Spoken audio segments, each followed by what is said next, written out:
To use voice typing on a Samsung S26 Ultra, first of all, you will have to turn it on by going to the system settings, scroll all the way down and open General Management, and now you have to go for a Samsung keyboard settings. When you are here, you will have to go below, and we have to customize it because we have to enable a few things. First of all, go for the voice input and select your voice input typing system.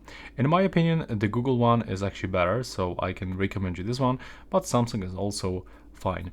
If you decide to use a Samsung one or Google one, you have to remember that it's not working when you are offline. So you have to install the offline language pack for the language keyboard that you are using, in my case English.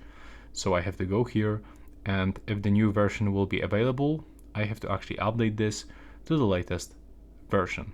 Next, when you do that, we have to go back, and here we can turn off that hide offensive words filter.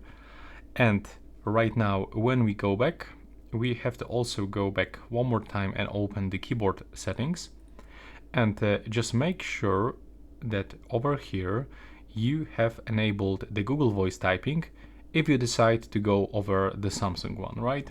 So click here. Also important thing to show input method button on the navigation bar. Decide if you want to get it on the left or the right side, because without this you will be not able to activate voice typing. And if you are using this Google voice typing, then here you have to also turn off block offensive words, download offline language that you are gonna use if you are not connected to the mobile data, or for example Wi-Fi.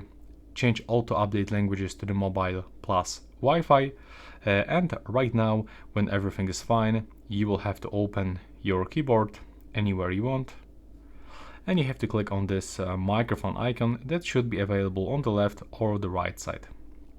Now grant permission, and now you can say whatever you want, and it's gonna recognize everything that you are gonna say right now.